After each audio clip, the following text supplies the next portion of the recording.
할렐루야. 하나님께서 우리 가운데 말씀으로 임하여 주실 줄로 믿습니다. 오늘 말씀은 민수기 14장 6절에서 10절까지 말씀입니다. 약속의 말씀을 품는 믿음이라는 제목으로 함께 나누도록 하겠습니다. 우리가 믿음을 갖고 살아가면은 아무 문제도 없으면 좋겠는데 때마다 시마다 내 힘으로 감당할 수 없는 많은 삶의 고난들이, 문제들이 다가오는 순간들을 이제 우리가 겪게 되고 또 하나님 앞에 기도하게 됩니다. 믿음의 사람이라고 해서 문제가 없는 것이 아니라 때로는 믿음을 지키기 위하여서 더 많은 문제를 안고 살아가야 하는 그런 현실적인 상황에 놓일 때가 많은 것이죠.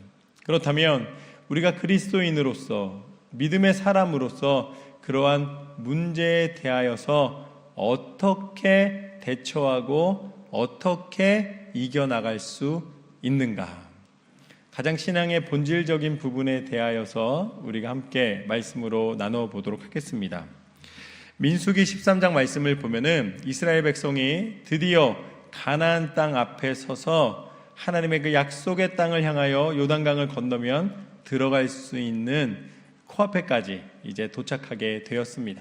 그래서 이제 그 땅을 들어가기 전에 전쟁을 치러야 하고 또 여러 가지 정복을 해야 되는, 이미 그 자리를 자리 잡고 있던 민족들과의 이 전쟁을 피할 수 없는 상황이었기 때문에 정탐꾼을 보냅니다.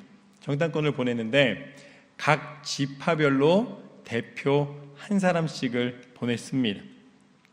이름을 보면은 삼무, 사밧, 갈렙, 이갈, 호세아, 발디, 간니엘, 갓디, 암미엘, 수둘, 나비, 구엘, 이렇게 12명의 정탐꾼을, 가장 최정예 군인을 뽑아서 발도 빠르고 판단력도 민첩하고 또 존경받고 충분히 정탐의 이 사역을 감당하고 올 수 있는 사람들을, 대표들을 뽑아서 보내게 됩니다. 그런데 떠나기 전에 모세가 이 호세아를 불러서 그 호세아는 이름을 여호수아라고 바꿔줍니다. 호세아는 구원이라는 뜻인데 이 모세가 그 여호수아는 이름을 여호수아로 바꿔주면서 야훼의 구원, 그러니까 하나님의 구원이라는 이름으로 그 이름을 더 명료하게 바꿔주고 12명의 정탐꾼이 그 가나안 땅을 향해 출발하였습니다. 그리고 나서 40일 동안 그들이 정탐을 마친 후에 돌아와서 보고를 하기 시작합니다. 와서 뭐라고 보고하냐면 그 땅에 가보니까 정말 우리가 예상한 대로 젖과 꿀이 흐르는 땅이고 이것 좀 보라고, 이제 과일을 들고 와서 과일을 보여주면서 그곳에서 자란 과일이 이 먹을 만한 것이다, 좋은 것이다 라고 이제 보여줍니다. 그런데 그렇지만 이라고 하면서 뭐라 그러냐면 거기에는 안악자손이 살고 있고 강한 민족들이 살고 있기 때문에 우리가 그곳에 들어가는 것은 가능하지 않다. 이것이 정탐꾼 12명 중에서 대다수가 10명의 이 정탐꾼들이 와서 한 보고입니다. 그런데 그 보고를 마치기가 무섭게 갈렙이 딱 손을 들고 이야기를 합니다. 갈렙이 뭐라고 이야기하냐면 모세 앞에서 이제 다들 그 보고를 마치고 조용하고 있는데 갈렙이 이 땅은 하나님이 주신 것이기 때문에 이 땅을 취하자, 우리가 능히 이기리라. 그러니까 보고의 내용과 정반대되는 행동 강령을 선포하는 것이죠.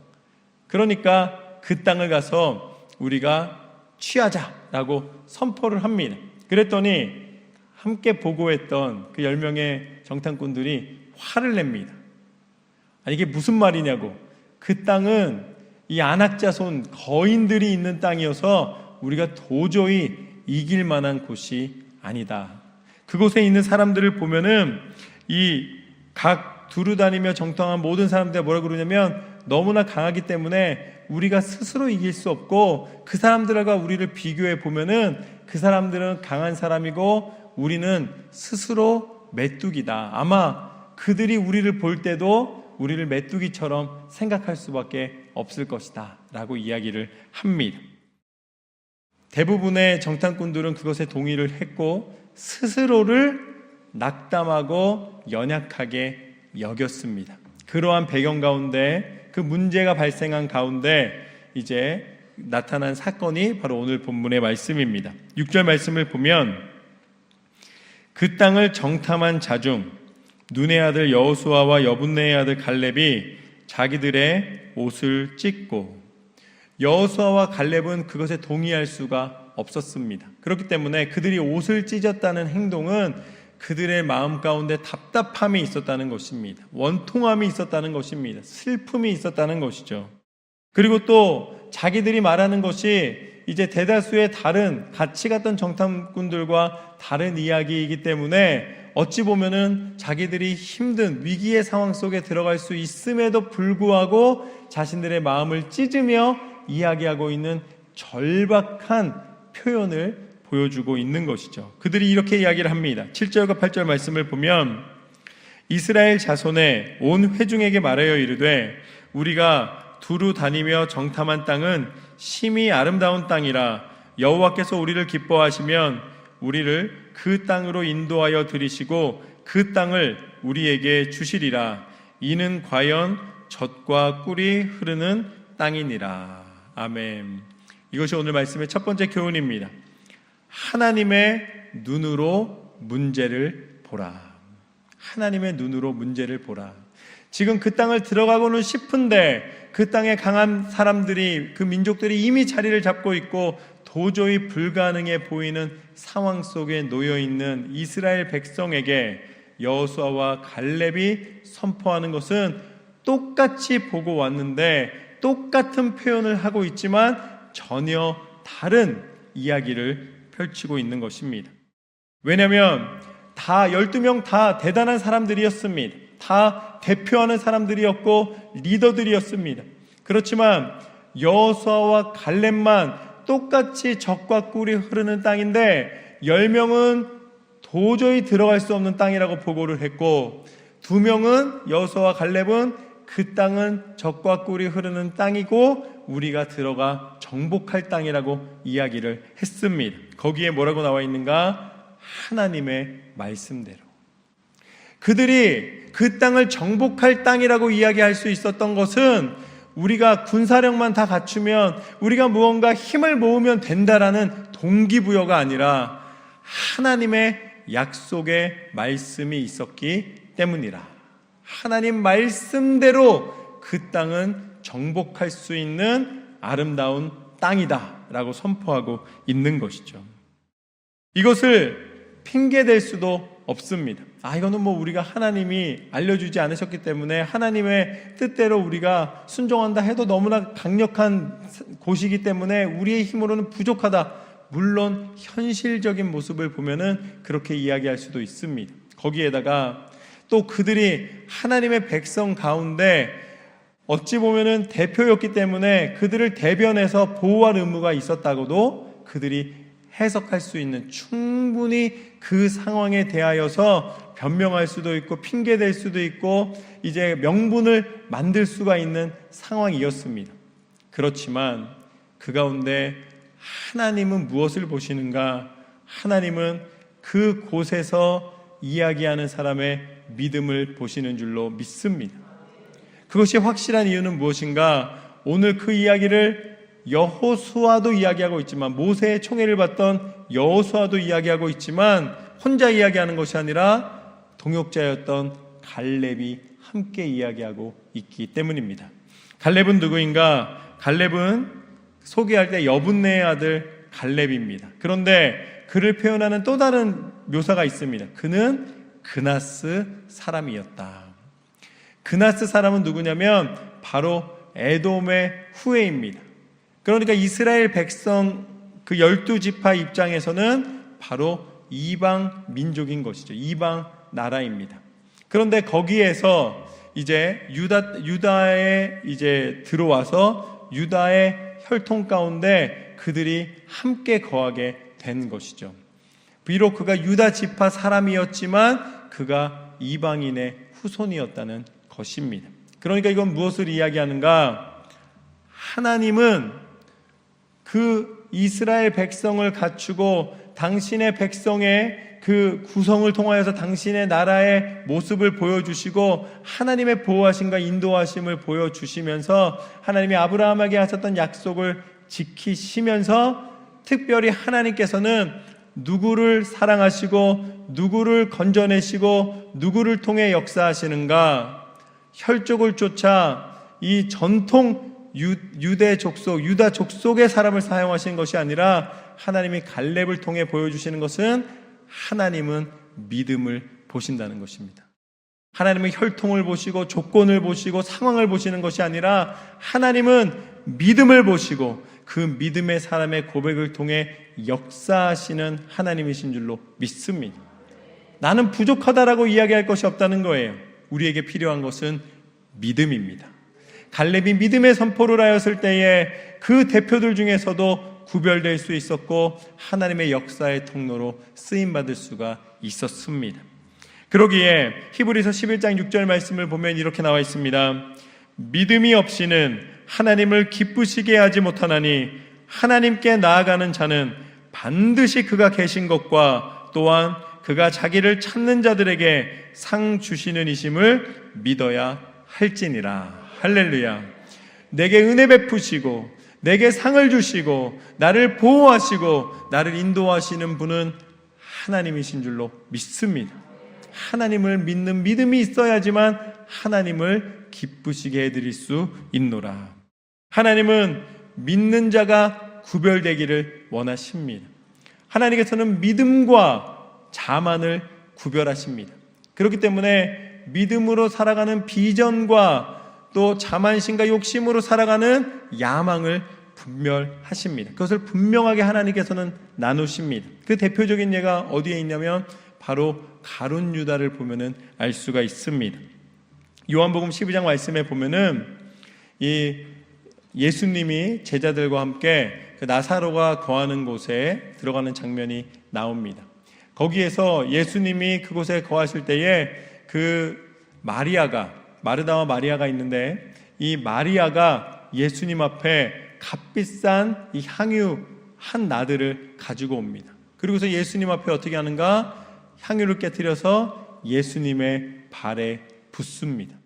그랬더니 갑자기 그 옆에 있던 이 가룟 유다가 화를 내기 시작합니다. 아니 지금 뭐 하는 짓이냐고. 지금 그 향유를 만약에 우리가 팔았다면은 300데나리온이나 받아서 우리가 가난한 자들에게 나눠줄 수 있지 않았겠느냐고. 왜 그 향유를 갖다가 예수님의 발에다 부었냐고. 예수님도 원치 않으셨을 거라고 아마 이야기를 하면서 이 분노하고 있는 가룟 유다의 모습을 보게 됩니다.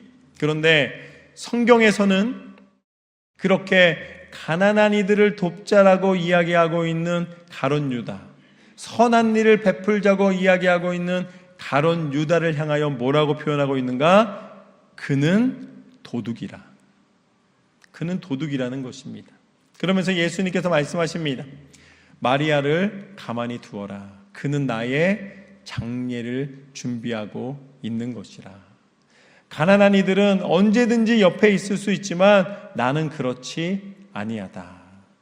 그 마리아를 통해 하나님이 그 십자가의 길을 예비하고 계시는 그 향기가 퍼지면서 하나님이 십자가를 무엇으로 여기시는지를 보여주시는 영적인 사건을 만들고 계셨던 것입니다.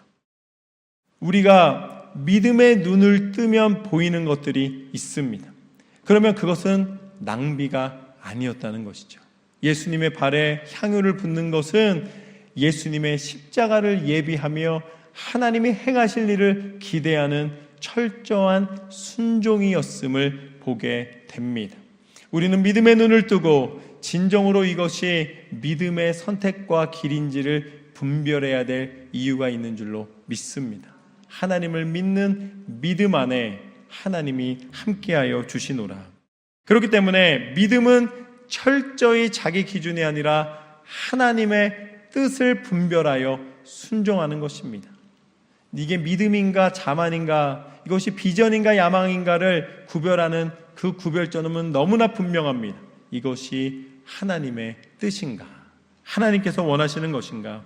그렇기 때문에 여호수아와 갈렙의 모습을 통해 믿음의 모습을 보여주고 계십니다. 그리고 그 믿음의 모습의 또 다른 것은 무엇이냐면 바로 믿음과 긍정은 다르다는 것입니다.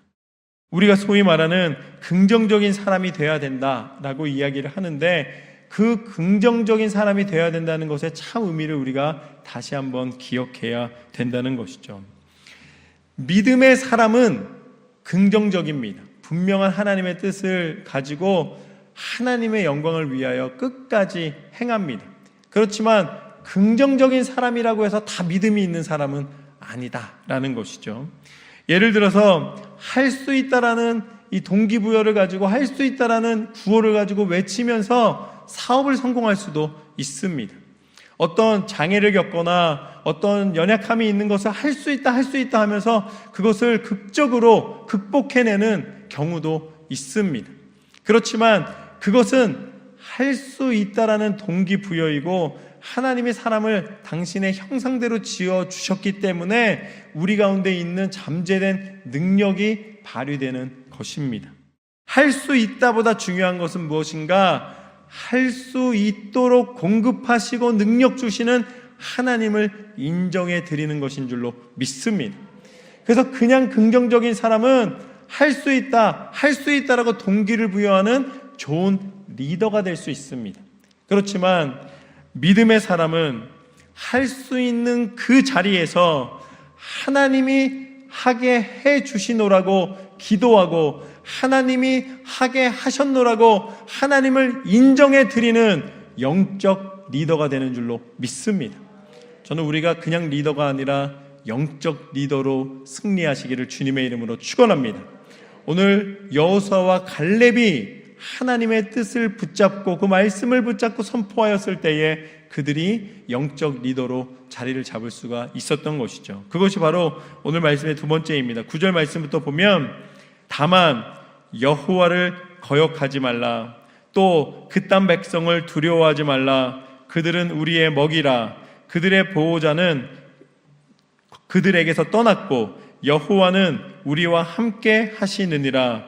그들을 두려워하지 말라 하나. 이것이 오늘 말씀의 두 번째 교훈입니다. 하나님 말씀대로 생각하라. 하나님 말씀대로 생각하라. 내 기준대로 살아가는 사람은 아무 일도 일어나지가 않습니다.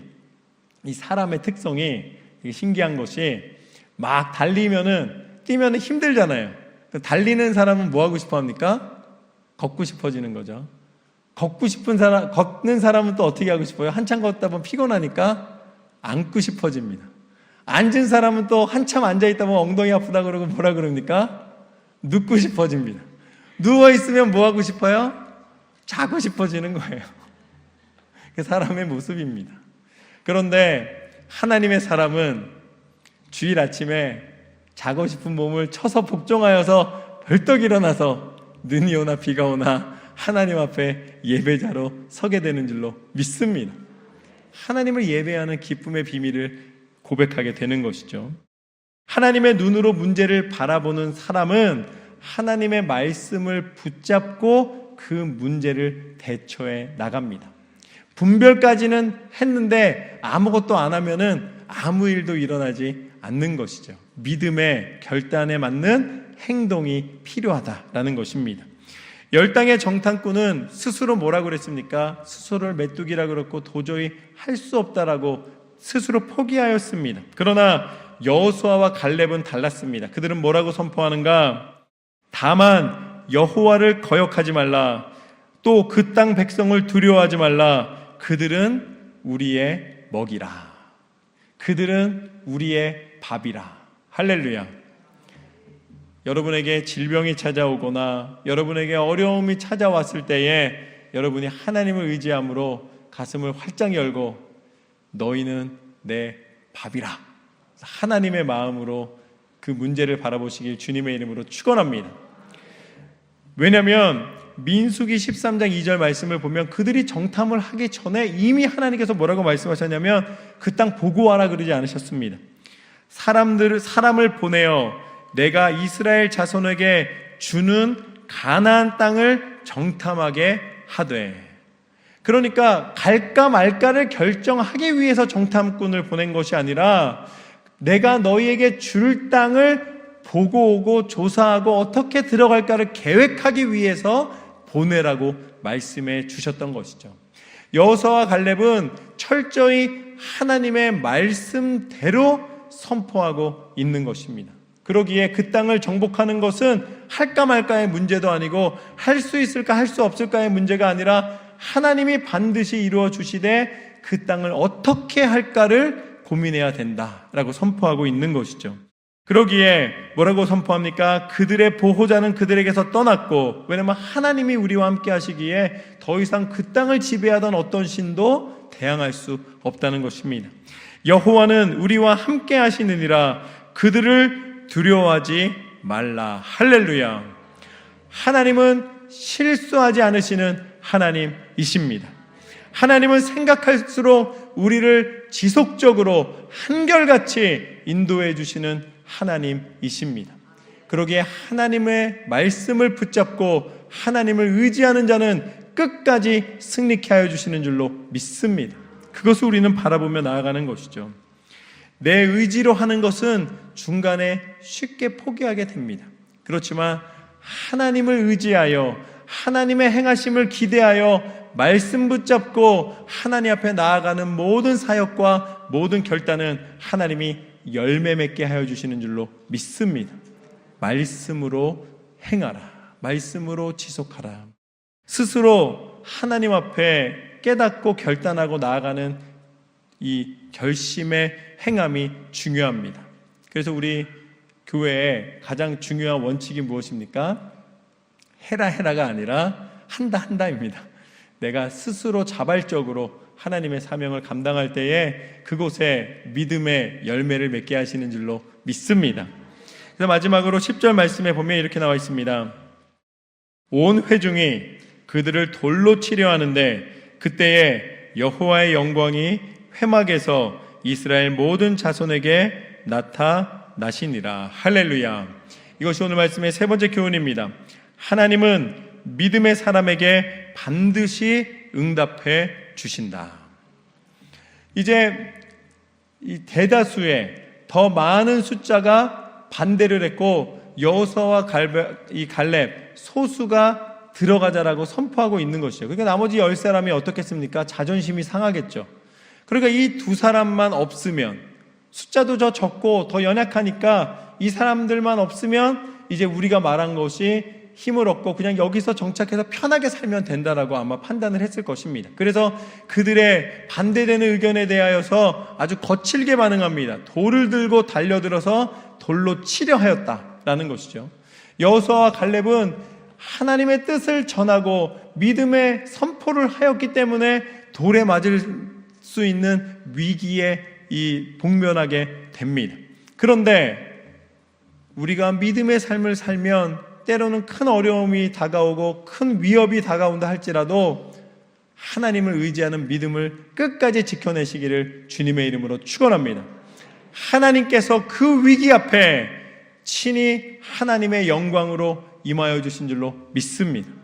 두 사람을 치지 못하게 누가 막아주셨는가? 하나님이 막아주셨다는 것이죠. 우리가 도저히 감당할 수 없을 만한 상황에 이르기까지 끝까지 믿음을 지켜나가는 것이 맞는가라는 고민과 갈등이 벌어질 때가 있는 것이죠. 그러나 그 지점에서 다시 한번 견디며 끝까지 승리하시기를 주님의 이름으로 축원합니다. 하나님은 우리의 연약함을 이해하시고 우리의 그 모든 연약함 속에서 우리를 긍휼히 여겨주시기를 원하시는 하나님이십니다. 예수님이 이 땅 가운데 오셔서 예수님이 기사와 기적을 베푸시고 하늘의 비밀을 알려주셨을 때에는 제자들이 막 따랐습니다. 그러면서 뭐라 그럽니까? 예수님, 목숨을 걸고 예수님 우린 떠나지 않을 것입니다. 예수님이 어디를 가시든지 예수님이 혹시라도 위험한 상황이 와도 나는 함께 할 것입니다. 그들은 무슨 생각을 한 거예요? 공로를 세우고 예수님이 통치자가 됐을 때 장관도 되고 싶고 여러 가지 부처의 이 리더가 되고 싶었던 것이죠. 그래가지고서는 그걸 기대하고 있었던 것입니다. 그런데 그들의 기대가 다분히 세상적이고 인간적인 것이었습니다. 그러기에 예수님이 이 군인들에게 잡혀갈 때 제자들이 어떻게 됐습니까? 한 사람도 안 남고 다 도망갔습니다. 누구 하나 예수님을 왜 잡아가냐고 가서 따지고 항소한 사람이 아무도 없어요. 나는 안 그랬을 텐데 이렇게 생각하시는 분들 계실 텐데, 현실이 다가왔을 때 그 어려움 앞에서는 참 쉽지 않습니다. 그 고난 앞에 믿음이 드러나는 것이죠. 예수님이 잡혀가실 때에 그나마 베드로는 멀찍이서 봤다 그러잖아요. 가까이 가서 말은 못하고. 그럼에도 불구하고 예수님하고 아는 사람이냐 물어봤을 때 저주하며 나 그 사람 모른다고까지 부인했던 사람입니다. 그런데 예수님은 그런 상황 속에서도 마지막까지 내 원대로 마시고 아버지 뜻대로 하시옵소서. 십자가에 달려 죽기까지 그 길을 포기하지 않으셨고 그 마지막 순간까지 사명을 감당하신 줄로 믿습니다.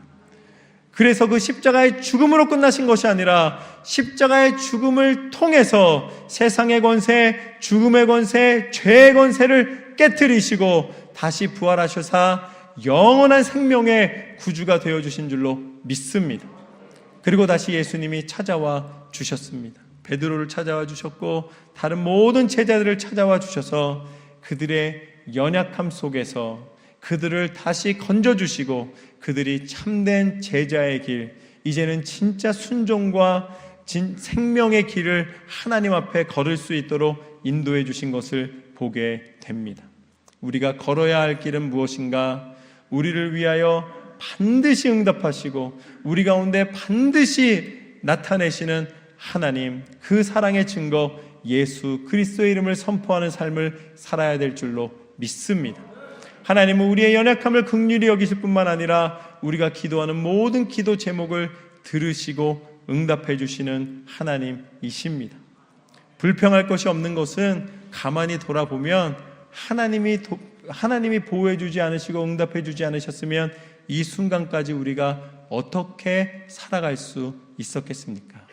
하나님의 은혜 가운데 살아가고 있음을 고백하며 끝까지 응답하시는 하나님 앞에 믿음으로 기도하며 승리하시기를 주님의 이름으로 축원합니다. 오늘 문제 앞에 어떠한 상황 앞에서도 우리가 살아갈 수 있고 하나님의 방법으로 행할 수 있는 것은 무엇인가? 우리가 세 가지의 은혜를 나누었습니다. 첫 번째, 하나님의 눈으로 문제를 보라. 세상적인 눈이 아니라 영적인 눈을 뜨고 하나님의 뜻을 분별하시기를 주님의 이름으로 축원합니다. 두 번째, 하나님의 말씀대로 생각하라. 깨달은 것에서만 끝나는 것이 아니라 말씀대로 끝까지 지속하시기를 주님의 이름으로 축원합니다. 마지막으로 하나님은 믿음의 사람에게 반드시 응답해 주신다. 여러분의 기도에 응답이 더디다고 해서 실망치 않으시기를 주님의 이름으로 축원합니다. 하나님은 실수하신 하나님이 아니시라 신실하신 하나님이십니다. 반드시 응답해 주시는 하나님 앞에 날마다 기도로 승리하시기를 주님의 이름으로 축원합니다.